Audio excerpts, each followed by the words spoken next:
¿Qué tal, chicos? Bienvenidos de nuevo al canal. Hoy tenemos una colección de historias inquietantes surgidas en 4chan. Varias de ellas me hicieron releer ciertos fragmentos para asegurarme de haber entendido bien. Créanme, son bastante intensas. Empecemos. Esto pasó en marzo de 2021, cuando yo estaba en el segundo año de doctorado en sociología en una universidad al norte de Chicago. Vivía en un estudio en Rogers Park, sobre la línea roja, y desde que empezó la pandemia prácticamente no había salido del barrio. Marzo en Chicago todavía es invierno, la nieve estaba sucia contra los bordillos, y yo trabajaba desde mi cocina con una manta sobre las piernas casi todo el día. Mi tesis era sobre comunidades cerradas en Internet, foros privados, grupos de apoyo con acceso restringido. Ese tipo de cosas. La idea era estudiar cómo se construye la confianza dentro de espacios donde nadie usa su nombre real. Mi directora, Elena, me había aprobado un protocolo bastante limpio. Podía observar, tomar notas, pero no podía inducir conversaciones ni hacerme pasar por víctima de nada. Podía usar una identidad falsa siempre que fuera plausible y no manipulara a nadie emocionalmente. La típica pantomima ética de la investigación cualitativa. Trabajaba desde mi cocina, una laptop vieja, café malo, una libreta cuadriculada donde iba pegando capturas impresas en la impresora de la biblioteca del departamento. Tenía un perfil creado hacía meses para este tipo de trabajo. Nombre falso, Julia, correo desechable, cuenta con 2 años de historia comprada legalmente en un servicio para investigadores que la universidad usa. Todo limpio, todo dentro del protocolo. El foro al que entré no era uno de los grandes. Tenía un nombre que sugería apoyo mutuo entre gente que había atravesado situaciones familiares complicadas. Acceso por invitación. Pero conseguí el enlace a través de un contacto en otro foro público, gente que hablaba de terapia y de duelo. Nada raro a primera vista, categorías normales, hilos de gente contando cosas, moderación aparentemente sana. El proceso de entrada tenía un cuestionario. Eso ya lo había visto en otros sitios cerrados, no era llamativo. 12 preguntas, edad aproximada, ciudad general, situación laboral, si vivías con alguien, si estabas en tratamiento, cosas así. Y una pregunta que me llamó la atención por cómo estaba redactada. Preguntaba si mantenías contacto frecuente con miembros de tu familia biológica y ofrecía 4 opciones. La cuarta era: prácticamente no tengo contacto con nadie de mi familia. Yo, en modo Julia, marqué las opciones más neutras. Tenía trabajo remoto, vivía sola, sin tratamiento, contacto normal con la familia. Me aceptaron en menos de 1 hora, con un mensaje automático de bienvenida firmado por el administrador. Le decían Manuel. No tengo idea si era su nombre real. Probablemente no. Estuve 2 semanas leyendo, nada me saltaba a la vista. Historias tristes, sí, gente contando cosas duras, pero con un tono más o menos cuidado. Manuel escribía poco en público. Cuando lo hacía, era para calmar discusiones o para recordar las reglas. Bien redactado, adulto, sin faltas. Fue en la 3ª semana que empecé a notar el patrón. Los usuarios nuevos aparecían, se presentaban en un hilo específico, y algunos, no todos, desaparecían de la vista pública después de unos días.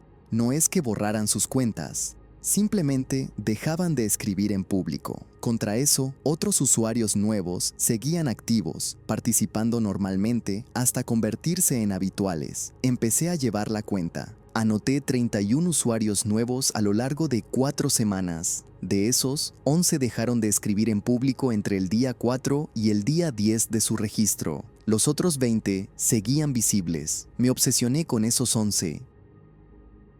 Fui a mirar sus presentaciones, sus perfiles, lo poco que habían dicho antes de volverse invisibles. Y ahí lo vi. Todos, los 11, habían mencionado de una manera u otra que estaban aislados, sin familia cercana, sin gente que preguntara por ellos, algunos literalmente contando que llevaban años sin hablar con nadie de su sangre. Uno de ellos, en su presentación, había escrito una frase que me quedó dando vueltas. Decía que llevaba 2 años sin que nadie le preguntara qué había cenado. Después de esa presentación, escribió 3 mensajes más en público.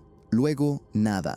Podía ser coincidencia. La gente que llega a foros de apoyo suele estar sola. Es lo lógico. Pensé que estaba viendo cosas donde no había. Se lo comenté a Elena en nuestra reunión semanal por videollamada, sin mencionar el foro específico. Ella me dijo que tuviera cuidado con la sobreinterpretación, pero que documentara todo por si acaso. Decidí probar, y aquí es donde ya me estoy saliendo un poco del protocolo. La verdad, aunque yo en ese momento me convencí de que seguía dentro. Creé una segunda identidad, otra cuenta comprada, otro correo. La llamé Rocío. Rellené el cuestionario y en la pregunta de la familia marqué la cuarta opción, prácticamente sin contacto. En una de las preguntas abiertas mencioné, sin dramatismo, que mi hermana había muerto y que mis padres ya no estaban en mi vida. Todo mentira, obviamente, pero plausible, escrito con la misma frialdad con la que la gente escribe estas cosas cuando ya lleva tiempo con ellas. Me aceptaron en 20 minutos. Mensaje de bienvenida automático. Y ese mismo día, 11 horas después, me llegó un mensaje privado de Manuel. No era largo. Se presentaba. Decía que había leído mi presentación, que sentía lo de mi hermana. Escribía con calma, con una empatía muy calibrada. Me decía que el foro público estaba bien para lo cotidiano, pero que para gente en mi situación había otro nivel, más pequeño, más cuidado, donde se hablaba de cosas que en el foro grande no se podían tocar por moderación. Me preguntaba si me interesaba. Le respondí en modo Rocío que sí, con timidez calculada. Le dije que llevaba tiempo buscando un sitio así, que en terapia no me entendían. Le puse 2 faltas de ortografía a propósito para no sonar demasiado articulada. Al día siguiente me mandó otro mensaje con una frase corta y un enlace. El enlace era una dirección .onion, de las que se abren con el navegador Tor. Me pedía que lo descargara si no lo tenía, que entrara a esa hora en la noche y que usara una contraseña que él me daba. Me pedía también que no le contara a nadie del foro grande que había recibido ese enlace, porque había gente muy vulnerable dentro y cualquier filtración les hacía daño. Ese último argumento estaba muy bien construido. Te convertía en cómplice del silencio antes incluso de haber entrado. No entré. Ese fue el momento en que paré. Me quedé sentada en la cocina, con la laptop abierta, mirando ese enlace mucho tiempo. Afuera se oía el tren elevado pasar cada 15 minutos. La luz de la cocina zumbaba. Tenía las manos frías. Pensé varias cosas al mismo tiempo. Pensé que podía ser exactamente lo que aparentaba. Un espacio más íntimo para gente muy sola.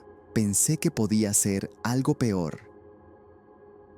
Pensé también, y esto me costó admitirlo, que si entraba y encontraba lo que sospechaba, ya no iba a poder hacer nada legalmente con el material, porque yo había entrado con una identidad falsa, afirmando cosas que no eran ciertas, y eso probablemente contaminaba todo desde el punto de vista de una investigación formal, y quizá también desde el punto de vista de una denuncia. Cerré la laptop, me lavé la cara. Me metí a la cama a las 3 de la mañana con el estómago apretado y con la sensación tonta de que él sabía que yo estaba dudando. Al día siguiente, le escribí a Elena y le pedí una reunión de emergencia. Le conté todo. Ella escuchó sin interrumpir, tomando notas. Me dijo 2 cosas. Primero, que había cruzado la línea del protocolo al inventar la muerte de un familiar y que eso lo íbamos a tener que revisar con el comité. Segundo, que independientemente de eso, lo que estaba describiendo no era un problema académico, sino algo que había que reportar. Esa misma tarde, con ella al lado en la videollamada, llené el formulario de denuncia de delitos informáticos del FBI.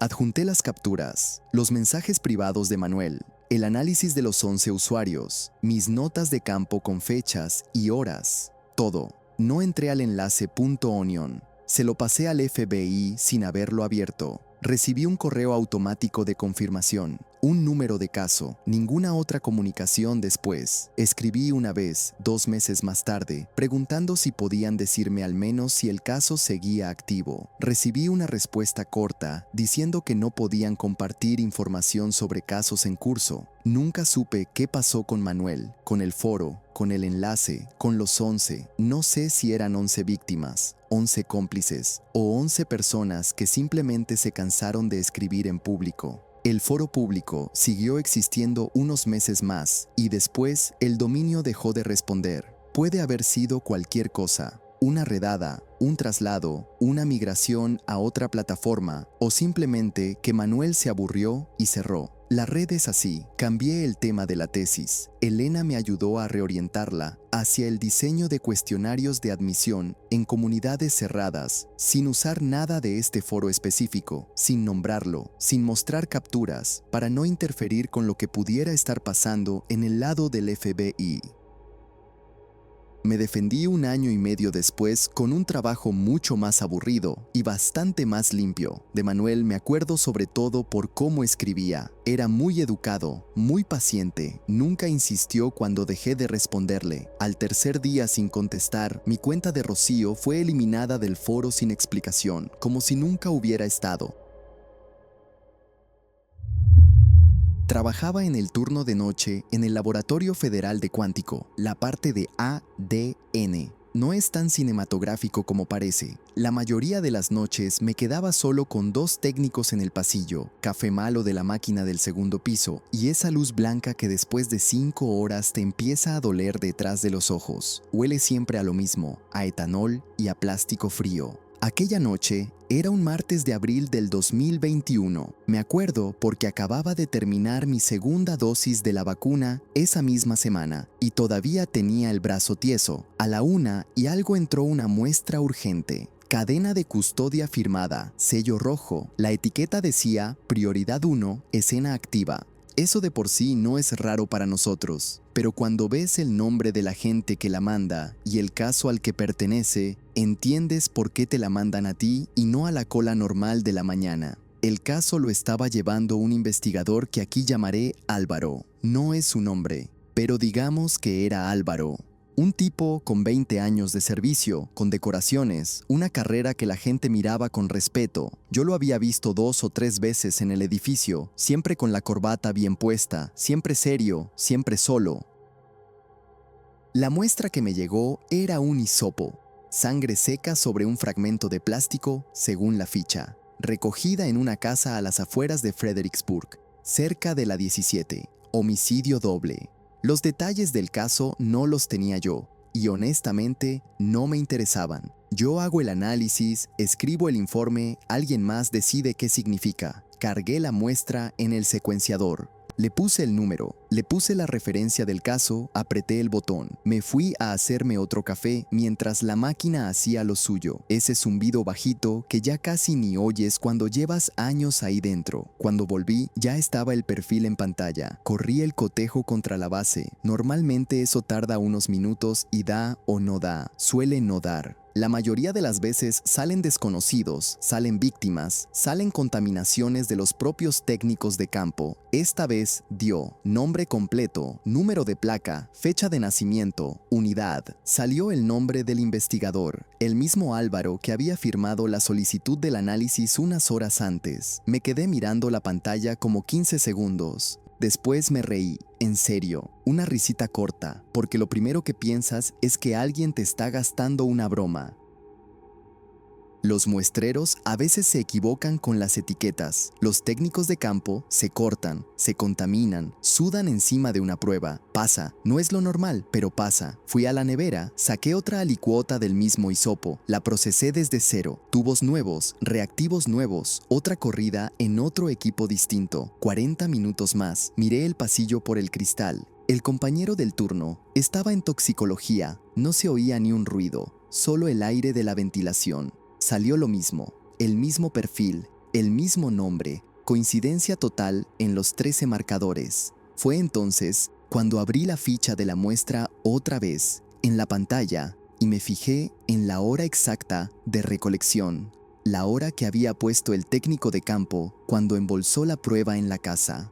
Y me quedé un rato leyéndola porque no me estaba cuadrando. La sangre en ese plástico había sido recogida a las 11:42 de la noche. El registro de acceso del investigador a la escena, que también venía con el expediente porque era parte del papeleo, era de la 1:13 de la mañana. Hora y media después, volví a leerla. La abrí en otra ventana. Fui al correo de coordinación por si había una corrección posterior, alguna nota, algo que dijera la primera hora estaba mal. Se corrigió, no había nada. La cadena de custodia era limpia, con la firma del técnico, el sello, la hora, todo en orden. O sea, un tipo aparece oficialmente en una escena a la 1:13 y hay sangre suya en un objeto que ya estaba embolsado a las 11:42. Aquí tengo que decir algo, yo no soy investigador, yo miro ADN. Mi trabajo termina en la línea que dice coincidencia positiva con individuo X. Todo lo que venga después es de otra gente. Y sin embargo me pasé unos minutos ahí sentado pensando en explicaciones inocentes, porque cuando ves un nombre así, quieres que haya una explicación inocente. Pensé, a lo mejor estuvo antes en la zona por otra investigación. A lo mejor un familiar suyo comparte marcadores raros, aunque eso no tiene sentido con 13 coincidencias exactas. Pensé cualquier cosa que le quitara peso a lo que estaba viendo. Ninguna se sostenía más de 30 segundos. Pero yo no tenía que resolver eso. Yo tenía otra decisión enfrente, mucho más pequeña, que era a quién llamar. El procedimiento normal habría sido notificar a la gente que había pedido el análisis, es decir, a él, marcarle su número, decirle que el resultado estaba listo. Es lo que hago 50 veces al mes. No lo hice. Me quedé sentado en la silla mirando el teléfono como 10 minutos. Cerré la puerta del laboratorio con llave, cosa que casi nunca hago. El compañero de toxicología pasó por el pasillo, me saludó con la mano detrás del cristal, siguió andando. Yo no dije nada, le devolví el saludo y ya está. Marqué al jefe de la unidad de investigación, un número que estaba en la lista interna, para emergencias. Nunca lo había marcado antes, contestó al cuarto tono, con voz de dormido. Le dije solamente que tenía un resultado que necesitaba revisión personal, presencial, y que no podía adelantar nada por teléfono. Le dije el número del caso, se quedó callado 2 segundos y me dijo que llegaba en 40 minutos. Llegó en 32. Vino en tejanos y con el pelo mojado, como si hubiera salido de la ducha directo al coche.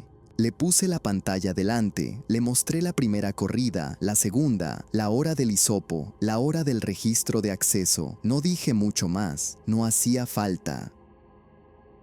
Se quedó de pie leyendo un rato largo, sin sentarse, con una mano apoyada en el borde de la mesa. Luego sacó el móvil, salió al pasillo, cerró la puerta y estuvo hablando por lo bajo unos 20 minutos. Yo me quedé dentro, mirando la pantalla, sin tocar nada. Cuando volvió, me pidió una copia impresa y firmada, el original del informe, el archivo bruto en un pendrive y una declaración escrita de mi puño y letra sobre exactamente qué había hecho, en qué orden y a qué hora había visto cada cosa. Me pidió también que no comentara nada con nadie del turno, ni con mi supervisor directo, hasta nueva orden. Le dije que sí. Se fue con todo eso a las 5 y algo de la mañana. Terminé el turno como pude, con las manos frías, revisando otras muestras que ya no me estaban entrando en la cabeza. Esa misma noche, según supe después por comentarios sueltos del pasillo, Álvaro fue apartado del caso. No se presentó a trabajar al día siguiente. La investigación giró en otra dirección. ¿Qué dirección? No lo sé. A las 2 semanas me llamaron a una vista a puerta cerrada en una sala pequeña, con 3 personas que no me presentaron. Conté lo mismo que había escrito en la declaración.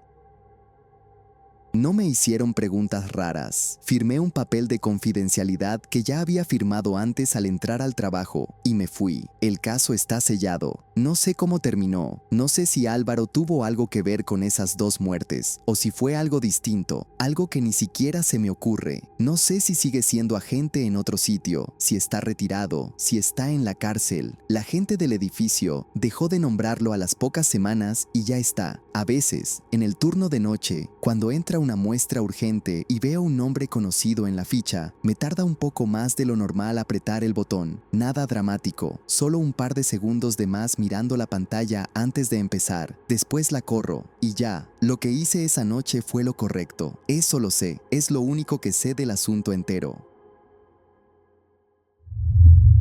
Trabajo en un laboratorio estatal en Rochester desde hace 11 años. Toxicología forense, casos sin resolver sobre todo, cuerpos que llevan meses o años en el archivo, muestras que nadie más quiso mirar 2 veces. Es un trabajo rutinario, aburrido incluso, La gente cree que se parece a lo que enseñan en televisión y no. La mayoría de mis días es esperar a que una máquina termine un ciclo mientras me tomo un café malo. En marzo del 21 me llegó una caja de cartón con 7 tubos. Caso del 2018, Condado de Monroe.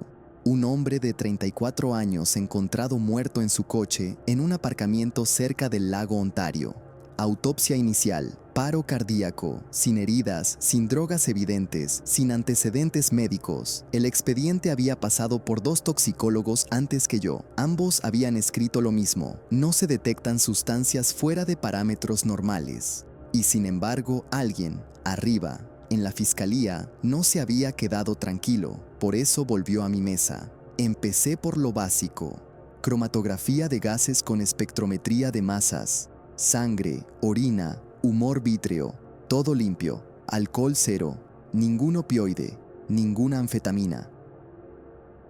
Ni siquiera cafeína, cosa rara para un tipo que trabajaba en construcción. Repetí con muestras de hígado, porque a veces algo queda ahí que la sangre ya no muestra. Y ahí saltó un pico, un solo pico, muy pequeño, en un tiempo de retención que no me sonaba a nada. Los toxicólogos que estuvimos años en esto, reconocemos los picos como se reconocen caras. Uno mira el gráfico y sabe, eso es fentanilo, eso es una benzodiazepina, eso es un metabolito de la cocaína. Este pico no era ninguna cara conocida. Pensé en un artefacto. Le pasa a todo el mundo. Una impureza de la columna, una contaminación del disolvente, un fantasma del equipo. Volví a preparar la muestra desde cero, con guantes nuevos, viales nuevos, un lote de disolvente que abrí en ese momento. Corrí el análisis otra vez, el pico apareció otra vez, en el mismo sitio, con la misma forma. Me quedé mirando la pantalla más tiempo del que debía. Al final, imprimí el cromatograma y lo dejé boca abajo sobre el escritorio, como si el papel me molestara si lo veía. Salí a fumar, aunque hacía 4 años que había dejado de fumar. Le pedí un cigarrillo al vigilante de la entrada y me lo fumé mirando la nieve sucia del aparcamiento.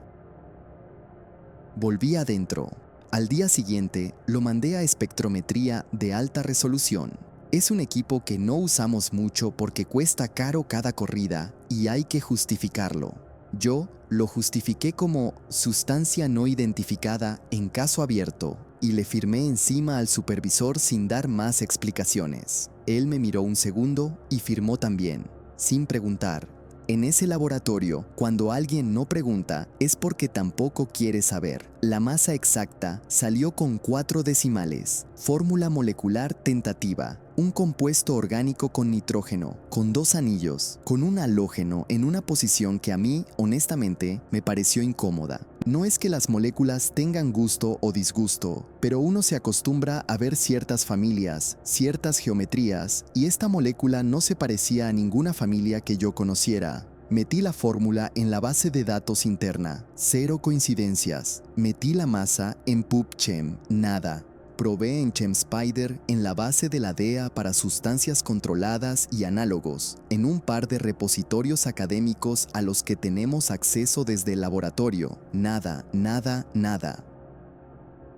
Ni siquiera una coincidencia aproximada del tipo, esta molécula se parece a esta otra en un 80%, 0%, como si estuviera buscando una palabra en un idioma que no existe. Bajé al despacho de Elena, que lleva 20 años haciendo química analítica y que se supone que ha visto de todo. Le puse el papel delante. Ella se quedó mirándolo con esa cara suya de no reaccionar nunca. ¿De dónde has sacado esto?, me preguntó. De un tipo que llevaba 2 años en la cámara. ¿Cuánta cantidad tenías? Microgramos. Casi nada. Elena se levantó, cerró la puerta del despacho y volvió a sentarse. Ese gesto me lo recuerdo mejor que sus palabras. Elena nunca cerraba la puerta. Guárdalo bien, me dijo.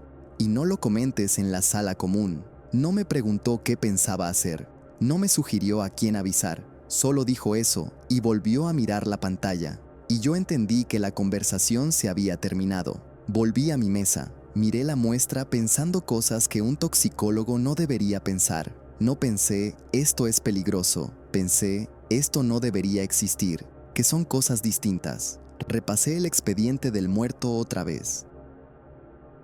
Trabajaba en obra, vivía solo, no tenía redes sociales que constaran, familia en otro estado. Nadie había reclamado el cuerpo con urgencia. En el informe de la escena había una línea que en su momento no me había llamado la atención. Sobre el asiento del copiloto, un frasco de cristal sin etiqueta, vacío, tapa enroscada. El frasco se había mandado al almacén de pruebas y allí seguía. Pedí que me lo trajeran. Cuando llegó, 2 días después, hice un lavado del interior con disolvente y lo corrí. Mismo pico, más concentrado. Ese día me quedé hasta las 10 de la noche. El edificio del laboratorio, a esa hora, hace un ruido raro. Los ventiladores del sótano suben por los conductos y suena como si alguien respirara despacio en el pasillo. Me lo he oído 1000 veces, no me asusta. Pero esa noche, mientras cerraba con llave el armario donde había metido la muestra y el frasco, me di cuenta de que estaba mirando 2 veces por encima del hombro. Sin querer, como cuando uno cruza un aparcamiento vacío, redacté un informe. Lo redacté con cuidado, sin especular, solo con los datos.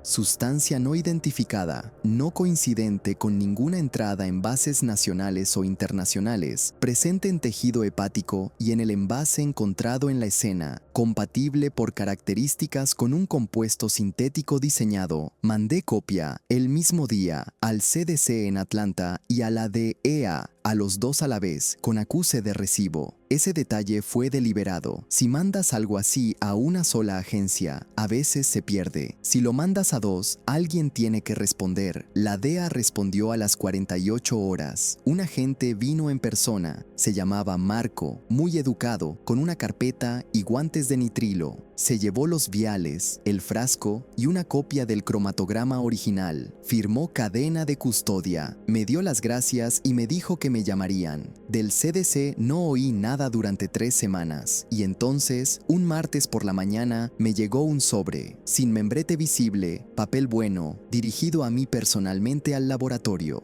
Dentro, una hoja, 2 frases. La sustancia ha sido identificada y clasificada. No se compartirán más detalles. Nada más. Ni firma, ni número de caso, ni referencia al expediente. Como si me hubieran escrito para decirme que no me habían escrito. Llamé a un contacto que tengo en Atlanta, alguien con quien coincidí en un congreso hace años. Le pregunté si podía averiguar algo por dentro. Me contestó al día siguiente con un mensaje corto: no puedo ayudarte con esto, y por favor no vuelvas a preguntar. Después dejó de responder a mis mensajes durante meses. Insistí por el conducto oficial. Yo era la analista, había firmado el informe. Tenía derecho profesional a saber qué diablos había encontrado en el hígado de aquel hombre. Presenté una solicitud formal. Me llegó la respuesta en menos de una semana. Esta vez sí con membrete. Un formulario de no divulgación, 2 páginas, con instrucciones sobre qué podía y qué no podía comentar respecto al caso y a la sustancia, presente o futura. Se me pedía firmar y devolver. Lo firmé. Podría contar aquí muchas cosas sobre por qué lo firmé. Que tenía una hipoteca, que llevaba 11 años en ese trabajo y no tengo otro, que la carta era amable, pero no era realmente una petición. Todo eso es cierto y a la vez me da igual. Lo firmé porque en algún momento, entre el pico del cromatograma y ese sobre sin membrete, entendí que había mirado dentro de algo que no me correspondía mirar y que la única manera de salir con los 10 dedos era cerrar la caja y no volver a abrirla. El caso del hombre del aparcamiento sigue oficialmente sin resolver. La causa de la muerte en el certificado sigue siendo paro cardíaco de origen indeterminado. En mi base interna, la entrada correspondiente a aquella muestra aparece marcada como trasladada a jurisdicción federal, sin más datos. Lo único que sé, con la certeza tonta que da haber pasado los dedos por encima de un vial, es que alguien fabricó esa molécula antes de que ninguna institución la registrara. Alguien la fabricó, la puso en un frasco de cristal, y ese frasco terminó en el asiento del copiloto de un tipo que llevaba 2 años enfriándose en una cámara del condado de Monroe. De vez en cuando corro una muestra rutinaria y aparece un pico limpio de algo conocido, fentanilo, silacina, lo que sea, me alegro de reconocerlo. Me alegro de verdad. Es una tontería, ya lo sé, pero es lo que hay. Espero que hayas disfrutado cada una de estas historias. Déjame abajo cuál fue tu favorita, y si te gustó este video, seguro encontrarás más contenido interesante en el resto del canal. Hasta luego.